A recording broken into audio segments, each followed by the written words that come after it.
Well, while the average American has been financially struggling, largely during the pandemic, well, lobbyists have really been raking in the dough. They have been hitting record revenue amounts, essentially just raking in that money, getting that influence on. And they've been largely focused on influencing Joe Biden's agenda. So while we're all out here struggling, lobbyists are making good money. And of course, with the Dems taking over Congress and the White House, opponents of Joe Biden's efforts really have invested heavily in their effort to sway and stop legislation. So this is per The Hill.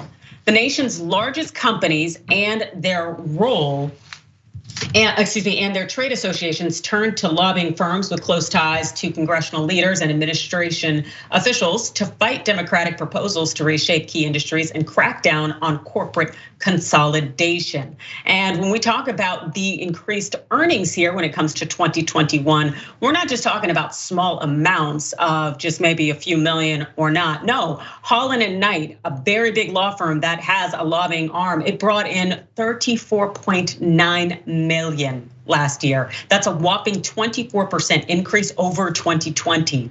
Invariant increased its annual revenue by an astonishing 48%, almost half.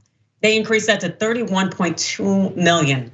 Brownstein brought in 53.3 million in lobbying revenue last year, more than any other firm on record. Lobbying and law powerhouse Aiken Gump, well, they reported 53.4 million in 2021 lobbying revenue, a new high water mark that represents an 8% jump from 2020 and a 25% increase from 2019.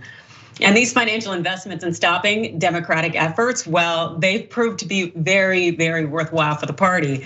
And so again, per The Hill, corporate lobbyists successfully push lawmakers to make industry-friendly changes to virtually every section of Biden's social spending and climate plan, including the bill's provisions around corporate taxes, drug pricing, clean energy, and paid leave.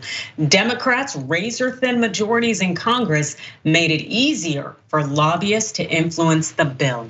And that really says something, because when we talk about that razor-thin majority, I think we are looking at those two problematic people, Kirsten Sinema and Joe Manchin. And so we're really being able to see essentially the impact of their behavior and how it is essentially setting things up. Cenk.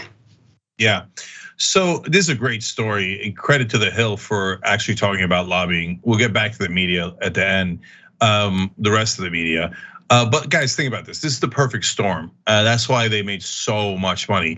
One, you got the closed Senate, as Adrian referred to there. That means every senator has to be lobbied. Every senator has to be bribed.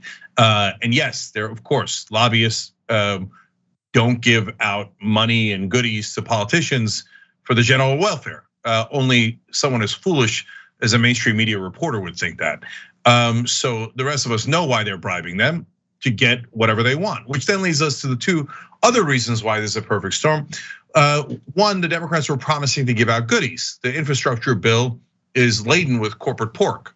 So they got to go get that corporate pork. Is Bob going to get it or Susie going to get it, or their companies, right? So the lobbyists have to fight. Give me the pork, give me the money, give me the money.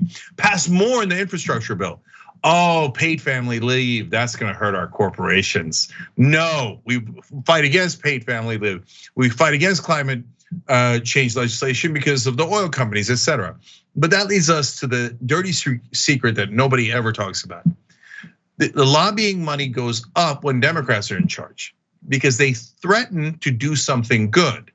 Now, they never deliver on that threat that would actually help the American people. It's a threat to the corporations. But what that does is it juices the lobbying.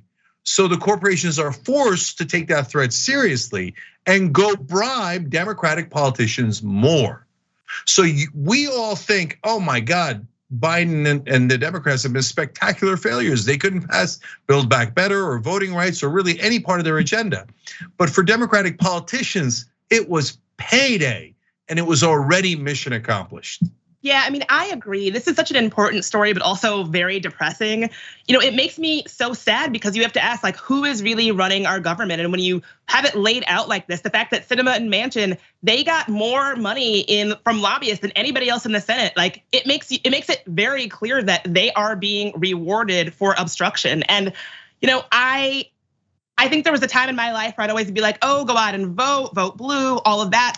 I can understand for folks who are feeling understandably kind of checked out and disengaged when you hear stories like this, when you feel like your democracy is just for sale. I can understand why that is such a frustrating feeling. And so I take no pleasure in having to talk about this, but it truly is like a very important story that we need to be paying more attention to. And it doesn't feel good to feel like your democracy is just for sale. But I mean, like, these numbers really speak for themselves.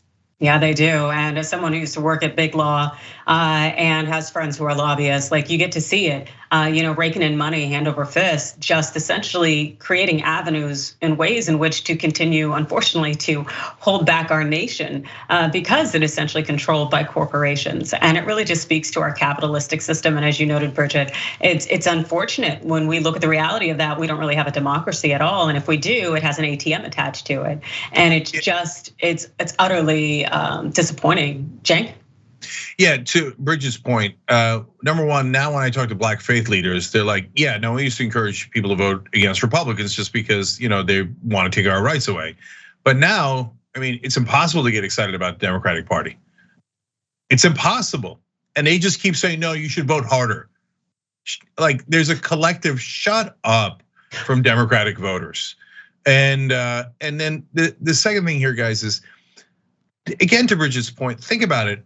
Why does the media never talk about the lobbyists? Do they think that the lobbyists have no effect? And they can't possibly think that, could they?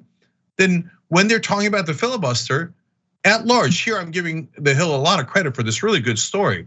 But when they're in the middle of talking on CNN, MSNBC, etc., about the filibuster and the votes, how come they never mention the lobbyist money that Manchin and Sinema took? Do they really think it's not relevant? Well, if they think it's not relevant, they should be fired because they're not really reporters. If they think it's relevant and refuse to share it with you, oh, wow. Now you see why I can't stand mainstream media and how they've been systemically lying to you for decades on end, pretending that our politicians are not corrupt when they're obviously overwhelmingly corrupt. Thanks for watching The Young Turks, really appreciate it. Another way to show support is through YouTube memberships. You'll get to interact with us more. There's live chat emojis, badges. You've got emojis of me, Anna, John, JR. So those are super fun. But you also get playback of our exclusive member-only shows and specials right after they air. So all of that, all you gotta do is click that join button right underneath the video. Thank you.